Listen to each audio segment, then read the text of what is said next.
మొట్టమొదటిసారి చిత్తూరులో ఏదో ఫంక్షన్ సందర్భంగా పలమనేరు నుంచి ఇక్కడ ఆపడం జరిగింది. అమర్నాథ్ రెడ్డి గారి కుటుంబం, వారి తండ్రి కాలం నుంచి మా తండ్రి గారికి ఉన్న స్నేహం, మాకున్న స్నేహం, మేమిద్దరం కలిసి లెజిస్లేటర్స్ గా చాలా సంవత్సరాల నుంచి సంబంధాలు ఉన్నాయి. ఎప్పుడు కూడా రాజకీయాల్లో మేము ప్రత్యర్థులుగానే ఉన్నాం, కానీ మా పర్సనల్ రిలేషన్షిప్ ఎప్పుడు కూడా వేరేగా ఉండేది. పరస్పర గౌరవం ఇచ్చుకునేవారు, వారు చేసే పనులని అప్రిషియేట్ చేసేవారు. ఇప్పుడు అదృష్టవశాత్తు దురదృష్టవశాత్తు ఇద్దరు ఒకటే కూటమికి రావటం లేదు. మొట్టమొదటి ఎలక్షన్ ఒకటే కూటమిలో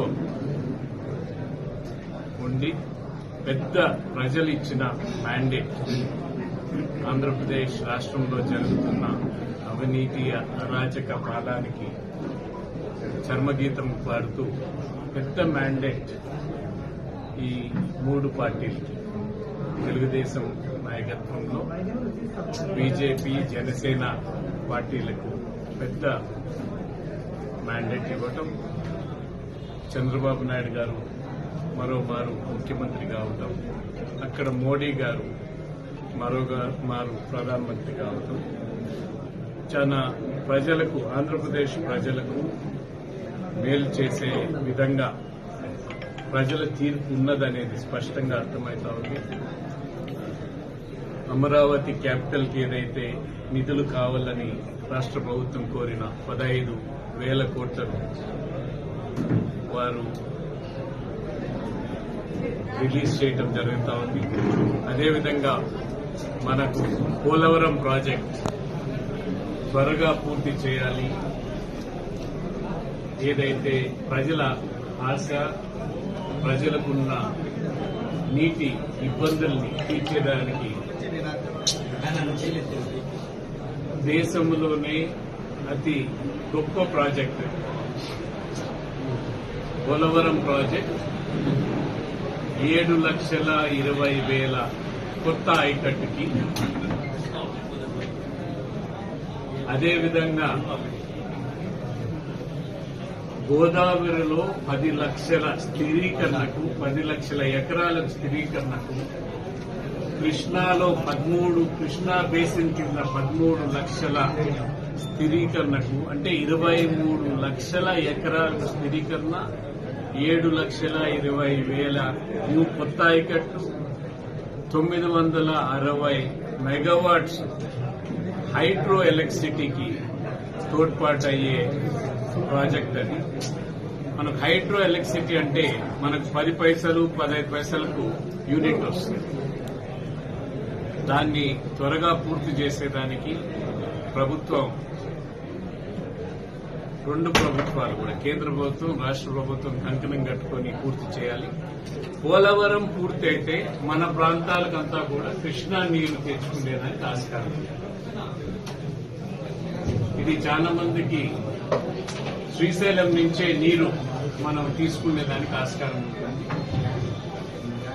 ఇవన్నీ కూడా మేలు జరగాలని పెద్ద మ్యాండేట్, ప్రజలు ఇచ్చిన మ్యాండేట్ ని సద్వినియోగం చేసుకొని చంద్రబాబు నాయుడు గారు వేగంగా ఇవి పూర్తి చేస్తారు, అమరావతి కానీ పోలవరం కానీ అని ఆశిస్తున్నాం. ఒక నిమిషం మీడియా ఉంది కాబట్టి వాళ్ళు రికార్డ్ చేసుకుంటూ ఉన్నారు కాబట్టి చెప్పిన, దయచేసి మీరు భవిష్యత్తులో ఎవరు కూడా ఇటువంటివి మోసపోవద్దు.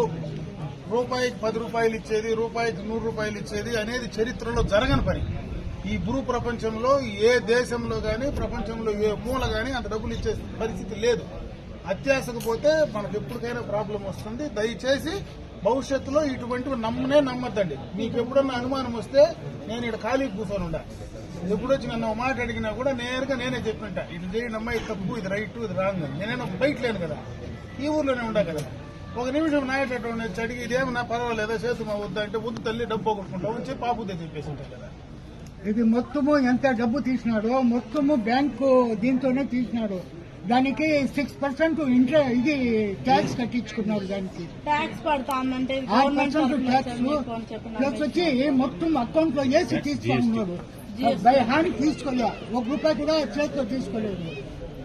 మొత్తం వచ్చి బ్యాంక్ లో కట్టి మీరు ఇది చేయండి, మీ ఫోన్ నుంచి మేము ట్రాన్స్ఫర్ చేసుకుంటాము అన్నారు. ట్యాక్స్ మాత్రం తీసుకోలేదు. నమ్మింది అదే ఈ ట్యాక్స్ తీసి ఇది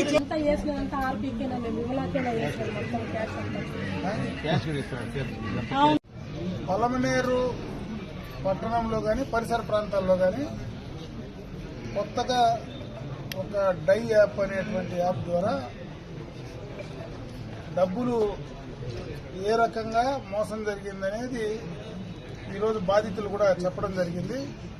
బాధితుల నుంచి ఆ యొక్క యాప్ కార్యక్రమాలు కానీ ఏం జరుగుతున్నాయో వాటిపైన డిఎస్పీ గారికి కూడా కంప్లైంట్ కూడా ఇచ్చారని కూడా చెప్పడం జరుగుతూ ఉంది. నా అనుమానం ఏమిటంటే బాధితులు కూడా ధైర్యంగా వచ్చి చెప్పేటువంటి పరిస్థితి కనపడ్డంలా. నేను చూశాను ఈరోజు ఇంతమంది ఇంత కోట్ల రూపాయల డబ్బులు దాదాపు 30 కోట్ల దాకా ఈ ఊర్లోనే మోసం జరిగిందని చెప్తా ఉన్నారు. ఇంత మోసం జరిగిన తర్వాత ఆ బాధితుల నుంచి కూడా సరిగా బయటకు రానటువంటి పరిస్థితి ఉంటే ఎందుకు వాళ్ళందరూ కూడా ధైర్యంగా వచ్చి చెప్పలేకపోతున్నారనేది నాకు కూడా అర్థం కానటువంటి పరిస్థితి. కాబట్టి దానిపైన మెప్మా పీడీని వచ్చి ఒకసారి ఎంక్వైరీ చేసి వాస్తవం ఏం జరిగిందో తెలుసుకోమని కూడా చెప్పడం జరుగుతూ ఉంది. నిజంగా ఈ యొక్క ఇటువంటి యాప్లను దయచేసి పలమనేరు ఉండేటువంటి మనం గాని పరిసర ప్రాంతాలు ఎవరు కూడా నమ్మవద్దని చెప్పి నేను ఈ సందర్భంగా వారందరూ కూడా విజ్ఞప్తి చేస్తా ఉన్నాను. ఎక్కడ గాని దేశంలోనే ప్రపంచంలోనే రూపాయికి ₹100 అనేది అది జరగనటువంటి పని. ఎందుకంటే ఎక్కువగా కూడా ప్రజలను ముఖ్యంగా మధ్యతరగతి బిలో మిడిల్ క్లాస్ లో ఉండేటువంటి వాళ్లను మోసం చేయడానికి, వాళ్లకు ఆశ చూపించి మోసం చేయడం అనేది ఈ యాప్ల ద్వారా చేసేటువంటి పరిస్థితి. ఆ మోసం ఎందుకో ప్రతిసారి పలమనేరులోనే గతంలో కూడా ఒకసారి ఇటువంటి మోసాలే ఇక్కడ జరిగాయి, 2 సార్లు ఇటువంటి మోసాలే ఈ పలమనేరులోనే కూడా గతంలో జరిగాయి. ఇప్పుడు కూడా ఇంకా దాని నుంచి మనం నేర్చుకోకుండా మళ్ళా మోసపోతా ఉంటే ఇది చాలా దారుణమైనటువంటి పరిస్థితి అని చెప్పి సందర్భంగా తెలియజేసుకుంటున్నా. మరొక్కసారి ఈ ప్రాంతంలో ఉండేటువంటి ప్రతి ఒక్కరికి కూడా దయచేసి ఇటువంటి యాప్లను నమ్మద్దండి.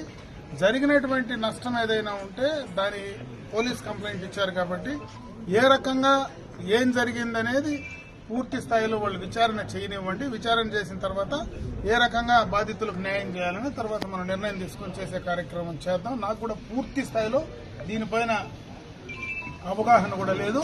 నిజంగా ఉంటే సైబర్ క్రైమ్ వాళ్ళు కూడా ఇన్వాల్వ్ అయితే ఖచ్చితంగా కూడా సైబర్ క్రైమ్ ద్వారా వాళ్ళు ఆ యాప్ ద్వారా వీళ్ళు కట్టినటువంటి డబ్బు అన్ని ఆన్లైన్ లో కూడా కట్టడం జరిగింది. ఆన్లైన్ నుంచి ఏ అకౌంట్స్ కి ట్రాన్స్ఫర్ అయ్యాయి అనేది కూడా 5 నిమిషాల్లో బయట తీసేటువంటి పరిస్థితి ఉంటుంది.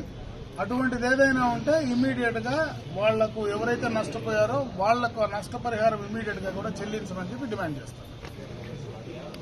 ఏంది మా ఈ పలమనేరులో ఈ రచ్చ, ఈ మన మెప్మాది ఆర్పీలు కంప్యూటర్ ఆపరేటర్ అందరూ చేరుకొని కంప్యూటర్ పెట్టారు.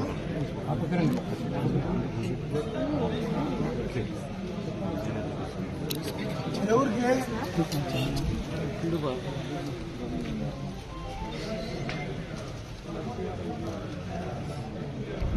చేస్తే డబ్బులు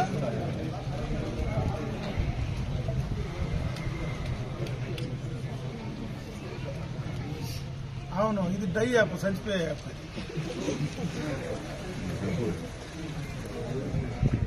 వాడు పేరు కూడా మంచి పేరు పెట్టినట్టున్నాడు.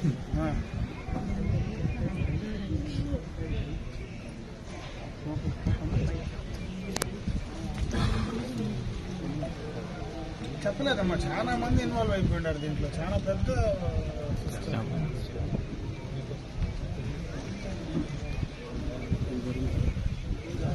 అవును మా ఇప్పుడు ఏం చేస్తావు చెప్పు, చేస్తావా లేదంటే హైయర్ వాళ్ళు నోటీస్ పెడుతున్నా ఎవరికి? మీరేమన్నా వచ్చి అసలు ఏం జరుగుతుందో, ఇంత సీరియస్ ఇష్యూ జరిగితే మెప్మాలో మన ఇన్వాల్వ్మెంట్, మెప్మా ఇన్వాల్వ్మెంట్ ఉంటే కింద అసలు మీరు కాదమ్మా ఒక నిమిషం వచ్చి కూర్చొని కనీసం ఏం జరిగిందని పిలిచి వాళ్ళకి నేను ఈరోజు వస్తా ఉన్నాను, ఎవరిన బాధితులు ఉంటే రమ్మని కూర్చొని విచారించి ఏం జరిగిందన్నా తెలుసుకోవాలి కదా మీరు.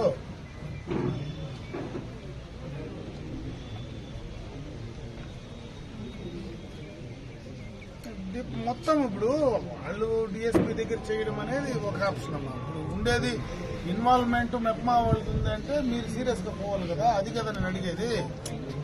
మీ ఇన్వాల్వ్మెంట్ లేకపోతే మీ బాధ్యత ఏమి ఉండదు, మీ ఇన్వాల్వ్మెంట్ ఉండేటప్పుడు మీకు ప్రాబ్లం వస్తుంది కదా.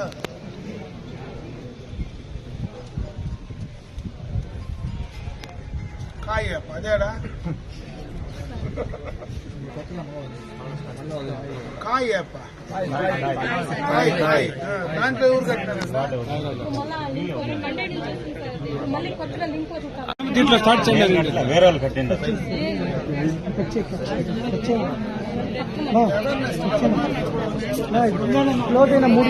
స్పీడీతో మాట్లాడుతున్నాను.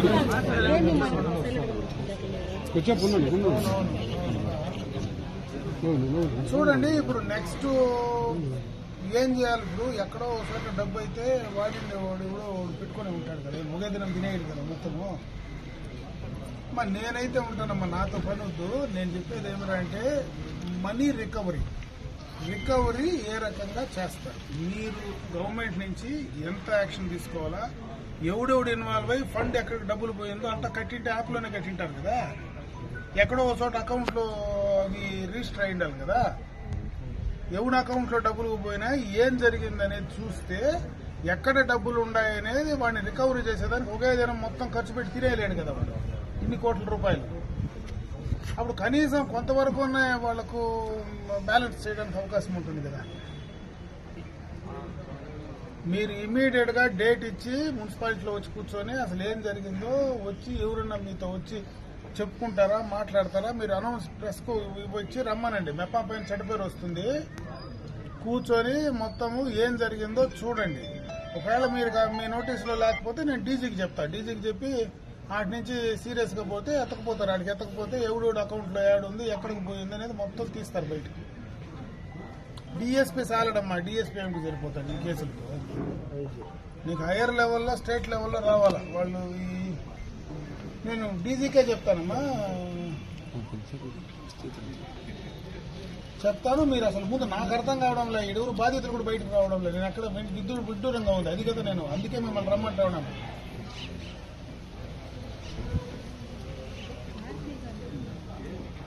ఇప్పుడు నాకు అది నేనేం చేయాలో నాకు అర్థం కాకుండా కనకలాడుతూ ఉండాలి. ఇప్పుడు 5 మంది 10 మంది వస్తే ఏం చేయాలి? అందుకే మీరు వచ్చి కరెక్ట్ గా దాన్ని ఎంక్వైరీ చేసి అసలు నేనేం పని చేయాలో చెప్పండి. ఇది ఉండా కదా.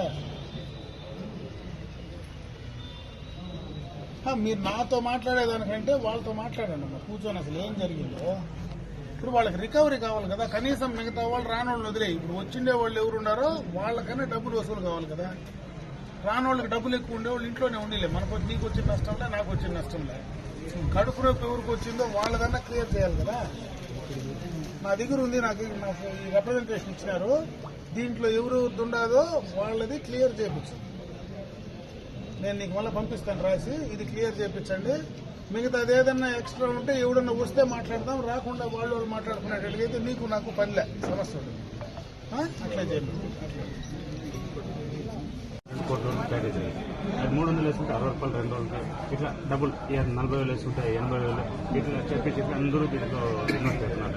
మెయిన్ ఇక్కడ నమ్మింది ఎందుకు నమ్మినారంటే ప్రజెంట్ మున్సిపల్ ఆఫీస్లో పనిచేస్తారు మెయిన్ కంప్యూటర్ ఆపరేటర్ రాజేష్ అనేసి, వాని కింద అట్లా కుమారు, అట్లా ఉమేష్, వీళ్ళందరూ ఉన్నారు. సెకండ్ ఆర్పీలు ఉన్నారు. ఆర్పీలో వీళ్ళందరూ ఉన్నారు కాబట్టి ఒక గవర్నమెంట్ ఎంప్లాయీస్ కూడా దీంట్లో ఉన్నారు. పోలీసులు ఉన్నారు, మళ్ళీ దీంట్లో పోలీసులు కూడా పీసులు ఉన్నారు.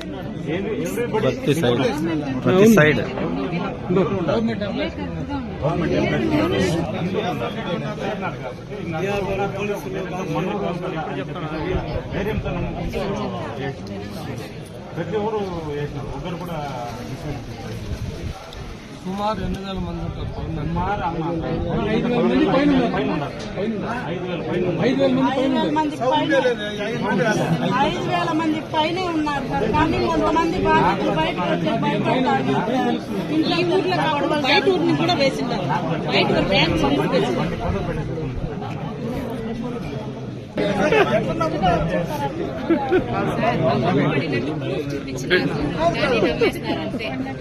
వారదా అర్థం కాదా సార్ ఇంకొకటి చెప్పినారు సార్.